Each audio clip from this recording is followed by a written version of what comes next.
हम कई बार ये दृष्टांत सुना चुके हैं। एक सोझा जी नाम के गृहस्थ थे, उनका चरित्र है भक्तमाल जी में।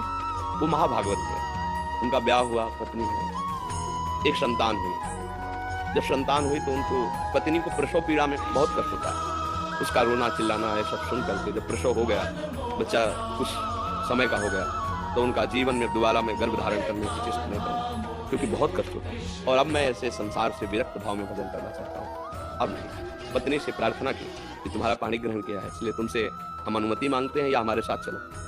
अगर आप तो घर में सब सुख सामग्री है, बच्चा है, आप पालन पोषण करो, पर मैं विरक्त होकर आज से भगवान का भजन करूंगा। यदि आप कहते हो कि पाणी ग्रहण किया तो हमारे हाथ में हाथ मिलाओ, चलो जैसे मैं रहूंगा वैसे रहना होगा, पर साथ में कुछ नहीं, कोई नहीं, तो भजन करना होगा। दोनों का मैं आपके बिना तो रह ही नहीं सकती, आपके साथ चलूंगी। तो चली। जब गांव के बाहर निकली, जंगल में पहुंची तो देखा थोड़ा धीमी चाल है। उनका जल्दी से आओ ना, तो देखा गोद में बच्चा है। तो पलट उनका कहा था कि हमारे साथ अन्य कोई नहीं चलेगा, सिर्फ आपकी अनुमति है। आप बच्चा ले, तू ले, नवजात शिशु, इसको कहाँ छोड़े, इसको कौन पालन पोषण करेगा। तो उन्होंने कहा सब जीव जंतुओं का पालन पोषण करता है वही भगवान करेगा, या तो वापस हो जाओ या बच्चा यहीं छोड़ दो। तो कैसे छोड़, उनका भगवान का भरोसा, छोड़िए बच्चा या वापस जा। वो महाभागवत है। और पत्नी अपने पति को भगवान मानकर छोड़ दिया बच्चा। 12 वर्ष तक भजन साधन, एकांत तीर्थों में भ्रमण। जब उन्होंने अपनी पत्नी की तरफ देखा तो उसको एकांत में बार बार क्या हुआ होगा मेरे बच्चे। तो उनका चलो आज तुम्हारे अंदर जो बार बार एक प्रश्न रहता है उसका उत्तर दिला देते हैं। अपने गांव में आए, बाहर बैठ गए। तो 12 वर्ष में दाढ़ी बाल ऐसे तो कोई पहचान नहीं। तो उन्होंने पूछा कि यहाँ तुम्हारे गांव में एक सोजा जी थे, सुना वो संत बन गए, उनके कोई संतान थी, क्या हुआ आपको पता है। तो उनका अरे भाई उनके भाग्य क्या कहने।